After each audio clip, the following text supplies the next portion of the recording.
And there came a day unlike any other, a long time ago in a galaxy far, far away. Star Wars Comics Daily from Scorcher Hill, hosted by Brian Keown and Matt Wood.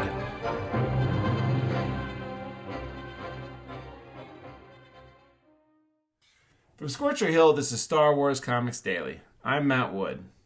And I'm Brian Keown. Welcome to episode 127 of Star Wars Comics Daily, X-Wing Rogue Squadron number 1. X-Wing Rogue Squadron number 1 was released July 1st, 1995.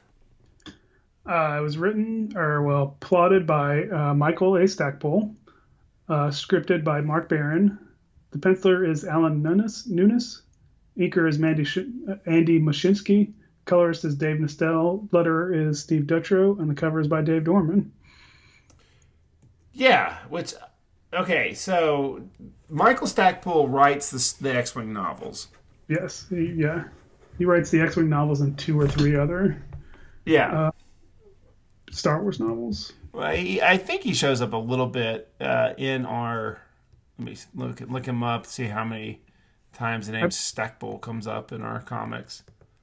Right, I bet he writes a bunch of these, because I remember at the time, like, I haven't read those novels in forever, but I think they all kind of tie in and refer to each other. Yeah, he writes some issues of like Star Wars Republic, and then he writes, obviously has his hand and the X-Wing books, and he's always listed as like a third writer or like the plotter, which I understand, especially when it comes to the X-Wing books. He's probably like in charge of like that whole thing.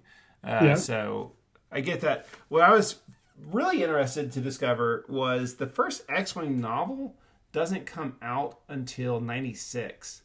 So this comic series predates the first novel. Really? Yeah, you wouldn't think that would be the case, right?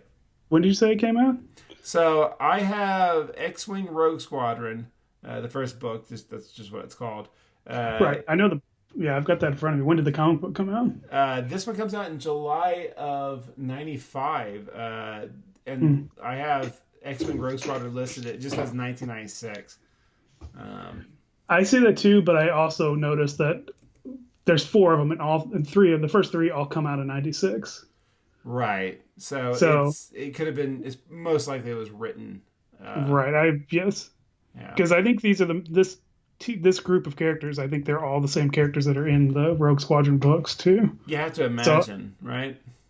Yeah. So he might have read in the books and we're like, well, they're not going anywhere. Can I write some stuff for Dark Horse? And like, sure. And then, eventually Bantam put them out because, like I said, it's weird that they put 3 books out in the same year. Right. 4 books.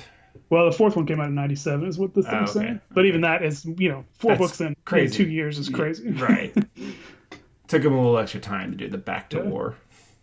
Yeah. And even then it came out of February of 97. Right. So it's like as early as possible. Yeah. One every 3 months or something. That's nuts. So, yeah. I'm sure that they're written well in advance. Yeah, I have. And once again, these are Wikipedia dates. And, Wikipedia, for as detail oriented as it is, sometimes it's like, you're right there. Okay. The first book, Rogue Squadron, comes out in January. It's listed as January. The Wedge's Gamble comes out in... Wedge's... Yeah. Yeah, Gamble. It comes out in like May. The Krytos Trap comes out in October. So, they were definitely coming out. Yeah. But yeah, it just seems a little wild. Yeah. Yeah, yes, when he wrote this comic book, surely he has at least written the first book. Yeah, but I mean, this was the time where EU Star Wars, like, holy cow, like, as soon as, Dark Empire had come out and the Thrawn trilogy, right. The dam burst, like, yes, for sure. Like, comic-wise and novel-wise especially, like, there were a ton of books that came out just in the span of a few years. So by 1995, it doesn't surprise. The only thing that surprised me about 3 books in that series coming out in a single year is that they're all written by him. Right, exactly. Yeah. So. Yeah, I remember that time period because, in between Return of the Jedi and those books, there wasn't anything. Yeah. So yeah, I remember getting excited, and I got into the books. I didn't really get into the comic books too much, but like I said, I read all these X-Wings books. Oh Like yeah. just looking at the list, I think I've read all of these Stackpole books. I want to say also these were the first books that came out that were released exclusively in paperback, Yeah, which I find well that were like novels and not right, just right. kid books. Because there were also, as all those books were coming out, there were also, the Glove of Darth Vader was coming out. So there's a lot of kids' books that were coming out Oh, too. sure. But yeah, it was wild. Just the back to wars, and then there's the truce of at Brakai, and the courtship of Princess Leia is just like it never stopped, Yeah, and at a pace that rivals, you know, mid 2010s Disney Star Wars burst. sure, sure. Yeah, which is definitely saying something. Yeah, yeah. But yeah, Brian, tell me what happens in our first issue of Rogue Squadron #1. On the planet Silpar, Rogue Squadron think that they're on a routine food drop or attacked by a squad of TIE fighters. Wedge uses a wingtip maneuver to tear off one of the TIE's wings, while Wes Jansen uses a spin dry trick to crash two TIEs into each other. That explosion hits Jansen's X-wing and he goes down. Wedge marks the location. Tycho Selku goes after the crash, and the squadron heads back to the base.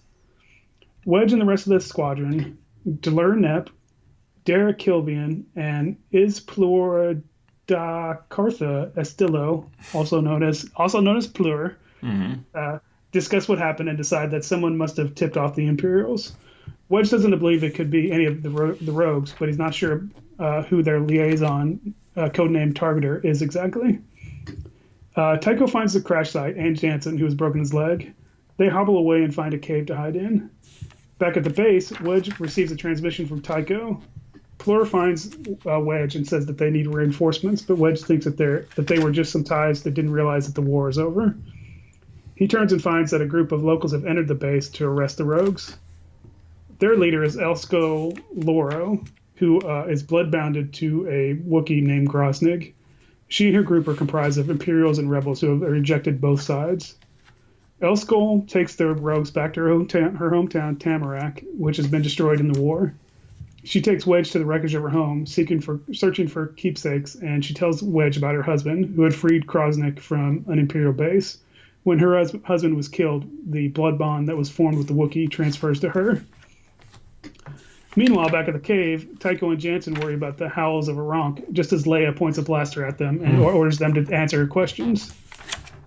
Wedge tells Elskol about the destruction of the second Death Star, explaining that he's lost people in the war too. Delur finds them just as a couple of AT-STs arrive. So the revelation of who the Leia is, or who Leia is, that's not in this one.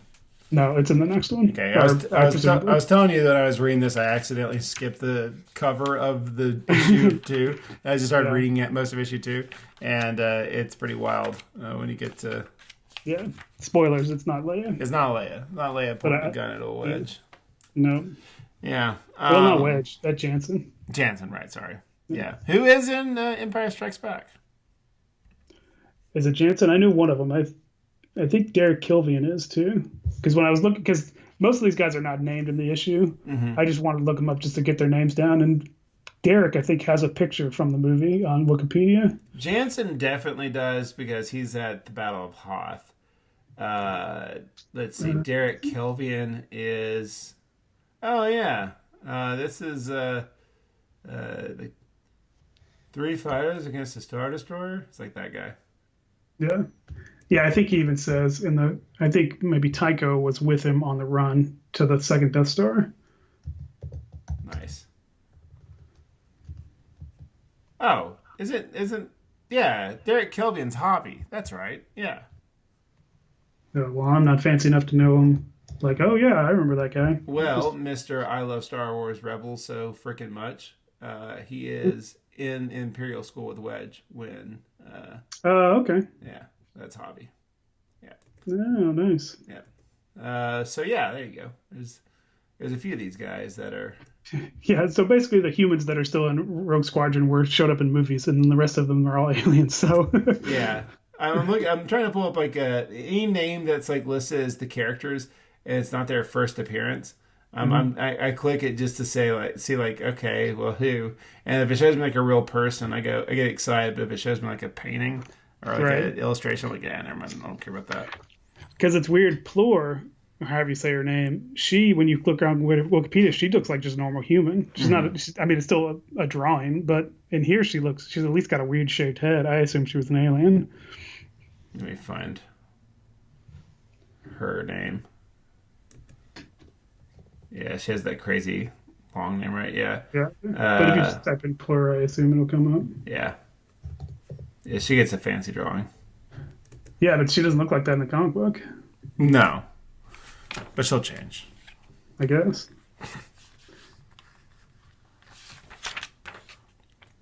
Plur in the comic is not the bald lady, right? No, that is her, yeah. That's it is. Oh, okay. Whoa. Okay.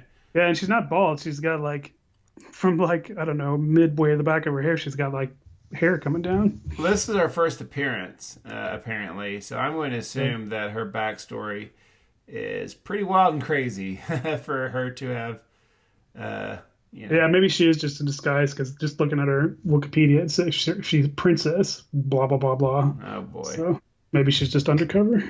Or, not undercover, but in hiding or whatever. One of those. Man, how many princesses undercover do we have in our Star Wars comics? It's getting to be a trope.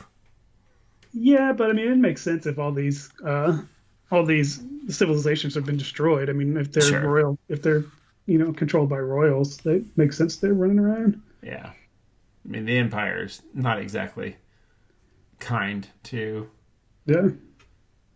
previous regimes and whatever's. I wanted to see if we were familiar with the Klipar system, and no, we're not. It's all this stuff. It seems to be pretty new to what we're covering here. Yeah, that makes sense. Yeah, but we're still pretty. I did get a little excited when we got a mention of Coruscant. Yeah. Just because this is pretty early on. I assumed that it was still the intention was still pronouncing it as Coruscant. At this point, yeah, I've always heard before the movie that like Timothy Zahn was pretty adamant about Coruscant, but it's one of those cases of like some actor. I don't know if it was Rick Olay in episode 1. The first time it's audibly heard in a movie, well, that's what it is. Right. Screw you, Timothy Zahn. You weren't on set. Exactly. And all your stuff's owned by George anyway, so what can you do? I like that TIE fighters are called eyeballs, even though I choose to not call them that. Okay. Because I love TIE fighters, but... They're pretty fragile because Wedge just hooks one of their wings with his wings and just rips it off. Yes, like it's one of the toys. the wingtip thing, yeah, I like that. There is the whole thing in Star Wars that the Empire uses cheap material because they view all this stuff as disposable. But yeah, it's also like you're going up against God power Wedge. So. Yeah, that seems like a bit of a stretch to me. Like I totally buy that they are. I mean, obviously they don't have deflector shields, they don't have hyperdrives, but still seems like those wings would be a little harder to pull it off. You'd at least have to shoot it up a little bit and then you can pull it off maybe. Right. Yeah. It seems like the foil of an X-wing is also pretty right. That's probably just as weak as right. Probably even actually easier to damage. Right. What is the Sullivan's name? Dlur Nep. It's DLLR and then NEP. I'm cool with him. Because he likes to sing. I didn't know that about Solstins. I would love to have heard our boy Neen Numb, R.I.P. Yeah. I would love to hear him sing a couple of times. I wonder if that's just also kind of a stereotype that Wedge comes up with. Because he's heard one of them sing. He's like, the whole species loves it. Sure. Well, that's how Star Wars works. That's how Star Wars usually works, yeah. if one alien has a characteristic, their whole species does. Yeah. They don't call him Hobby in here, do they? I don't think so. Yeah. It's definitely Hobby. Hobby and Jansen. Yeah. I thought. Yeah, they're just. I guess. I mean, sorry, go ahead. I was gonna say. I mean, who was Hobby again? Is that Tycho or is that the other Derek? Derek. Okay, because he's barely in it. Yeah. Okay. Tycho and Jansen are the two that are in the cave. That's right. Derek is the one human that's back there when they're sitting around the table. I guess I only have enough brain power to carry so many new characters. I'm doing right. my best here. No, I agree because, like I said, most of them aren't named, or at least just here's hey, you're Tycho. Like I don't think they ever say his last name, which is Selchu, I think. Yeah. Yeah. I wanted to look him up because I figured we'd be around him at least for 4 issues.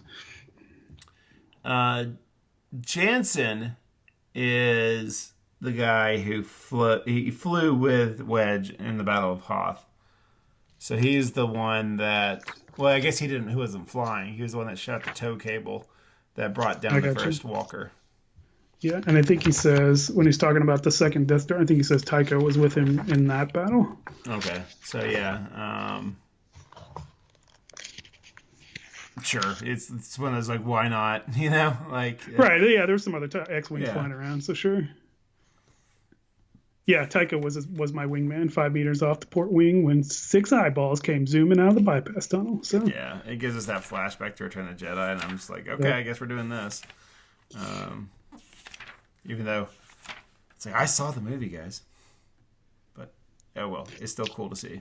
I do like you throw some shade at Lando because it's always Lando usually gets the credit, but I actually the one who shot that blast or whatever. It's totally true. He does. Yep. But when he starts to go, I consider that the straw that broke the Empire's back. I'm just like, okay, tone it down. Like you got the shot, but they're already royally screwed by that point. I think the camel's back was broken by the time he shot that area. Yeah, maybe when Darth Vader threw the Emperor into the core, or what? That probably actually really did it. Exactly. It's like, okay.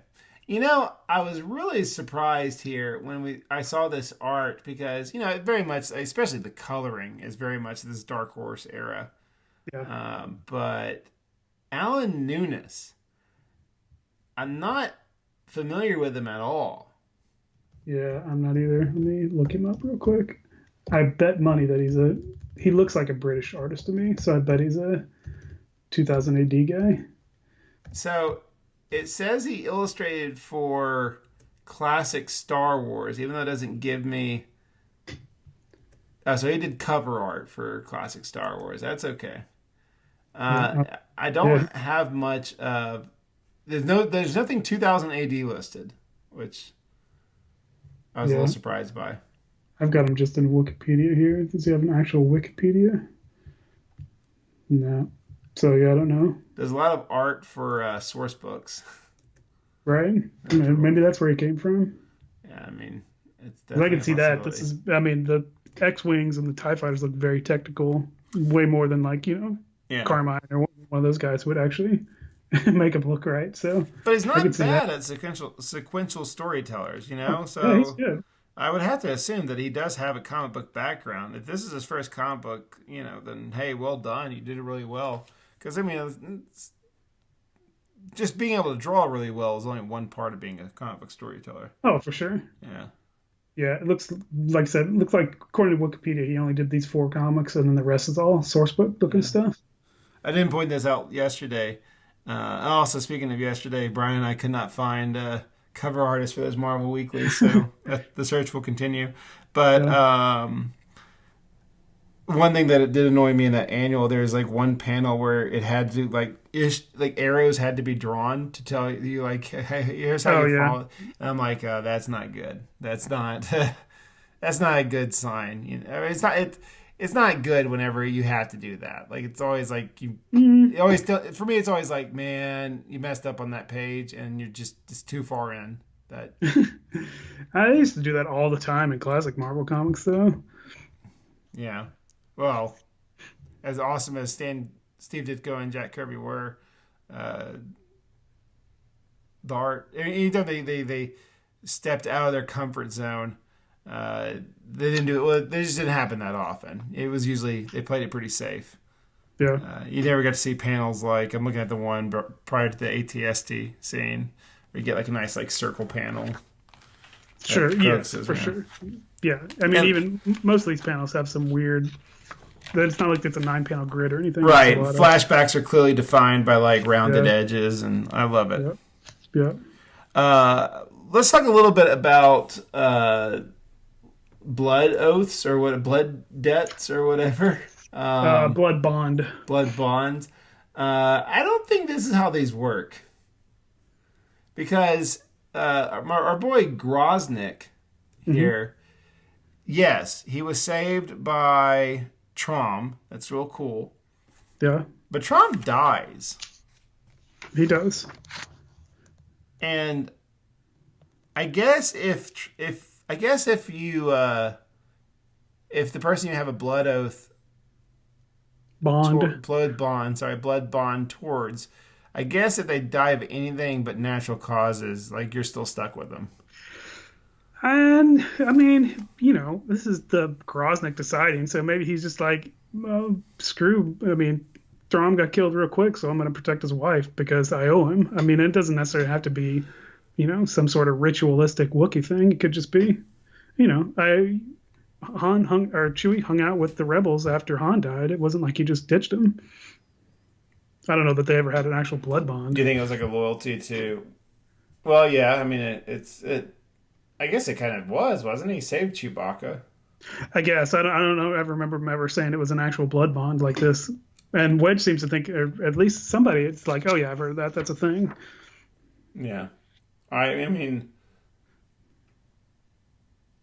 Han did well by Chewbacca. He saved his life, and then like they liberated Kashyyyk, so you're obligated there. I always kind of viewed once Han died, like he's kind of like, well, I'm going to help out Leia. Yeah, but I mean, they're also people. I mean, no, they're Wookiees. Oh, okay. They're dumb animals. All right, fine. That's why the Empire uses them for heavy lifting. Okay. I'm kidding. I mean, I'm kidding. They're people.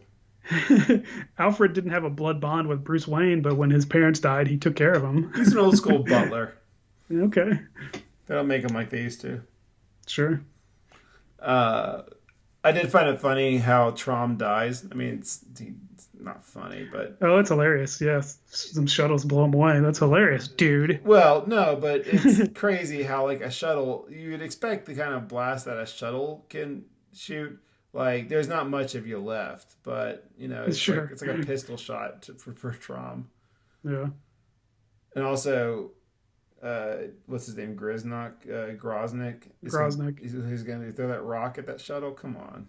Stupid. He was going to do it. I mean, he did Maybe it, dude. he did. Did he? Oh, yeah, crap. He totally did. I take it back. Yeah, the next panel, that shuttle's all exploding. All right. Yep. Never mind. He's totally cool. All right. Yeah.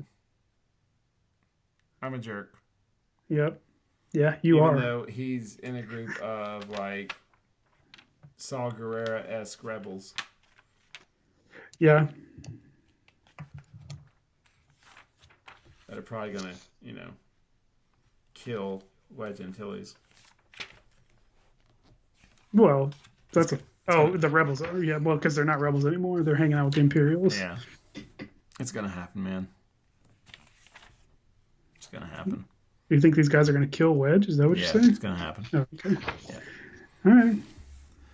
It seems unlikely, but, if that's what you're going to put your money on, I will take that bet. All right. Money? No, never mind. I don't like that other kind of ATST. What is that thing? Yeah, I don't know. It's weird looking. Let me see if I can find surely with this guy being a guidebook guy, he knows what that is exactly.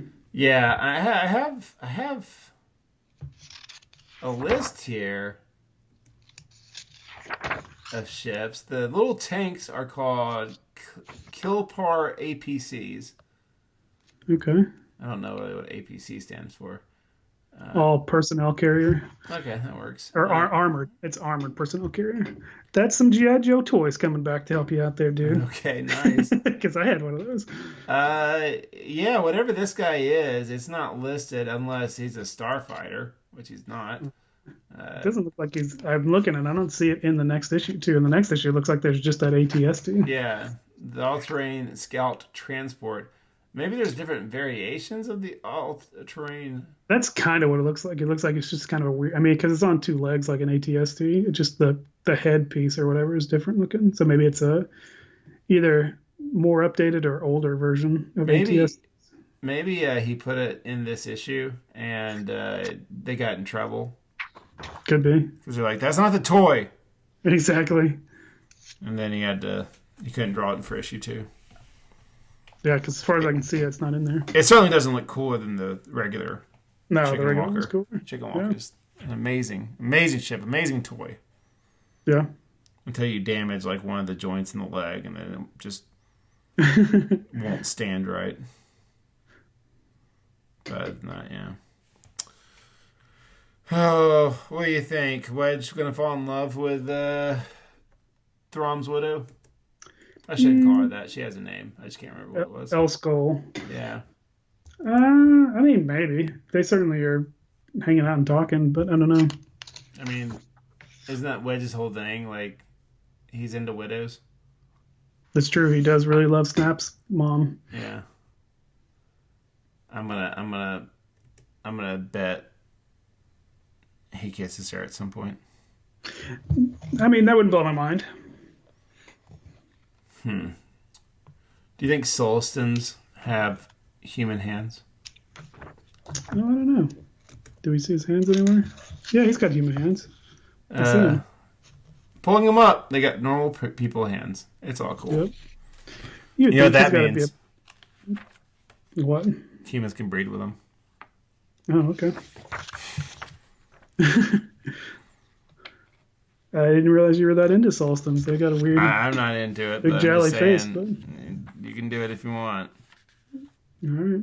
I'll keep that in mind. All right. Let's see. Didn't talk about the Ronks. Nah. Yeah. They're not a big part. I think they're just there to be some kind of monster to scare old Jansen and Tycho. Are Imperials stringing up random rebels? That's what it seems like. That was part of because they cut him down, so it's like it's not their guys. So that's one part in the middle where I kind of got lost. Like I don't understand who these guys that are hanging out with Escall are anyway. Because she says they're both rebels and Imperials that have teamed up because they don't like what's happening on either side. But then also the war's over, so. I mean, I get that there's obviously Empire still running around, but when does this take place? Let me see when that might help us out because this has to be after like all the Thrawn stuff, right? I guess. I mean, obviously for sure. ABY. So apparently for ABY, this is within the same year as Return of the Jedi. I was gonna say it's got to be pretty close. Yeah. So I don't know. Yeah, I mean, if there's because that's one of the things Wedge says. He's like, well, those ties might not even know that the war's over because that's always one of those legends. I don't know how true it is, but there's islands where there's Japanese guys fighting Americans because they don't realize that the World War II has been over for 10 years, kind of a thing. Yeah. Huh. But that's always been a deal. Even destroying the second Death Star and killing the Emperor didn't shut down all the Empire. There's Empire all over the place that they still got to fight. Obviously, the Battle of Jakku, I guess, is the kind of the real big end of the war, right? Yeah. Not obviously in this continuity, but yeah. So this is almost immediately after. I'm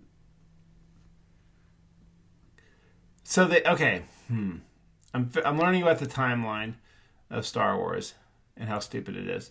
So this is for ABY, or if we go by GRS, which I don't know what that stands for, we're able to measure it by months. Yeah. So 39:3 is the events of The Return of the Jedi. Okay. I know. 39:4, which I guess is April of the year of 39. That's when things get weird. Like, how is the? I mean, I get we're all speaking English, but how does time work the same way? How was a year the same year of ours? According to this list, this is where Gates, Harnack, and Throm Loro die, which I'm guessing the Wookiee swears his allegiance to her pretty soon. Sure.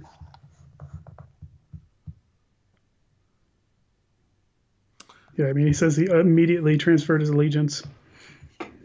She's stuck with him. She's like, so yeah, yesterday. Could have been. Yeah. It felt like it was a little while. But, I mean, she is digging through the wreckage and seems like she hasn't done that yet. So maybe it was just yesterday. Uh-oh.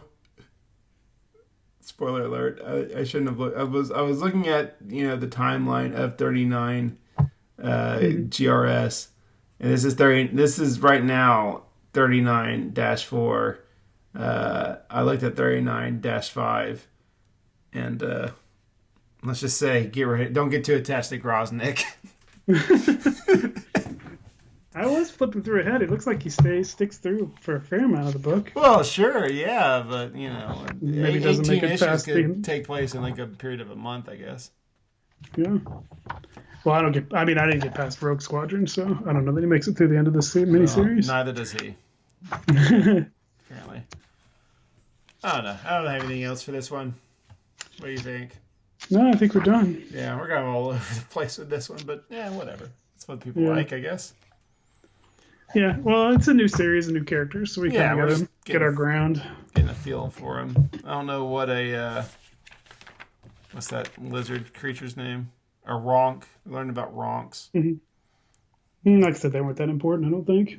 Nah, they eat one later on, but that's probably later on. Because once again, I'm getting this issue confused with the next one. All right, well, that's going to wrap it up for today. Tomorrow we're going to be looking at Star Wars Legacy. Speaking of a few new characters. We're going to be looking at Star Wars Legacy number 32. From Star Wars Comics Daily, I'm Matt Wood. And I'm Brian Keown. And until tomorrow, may the Force be with you.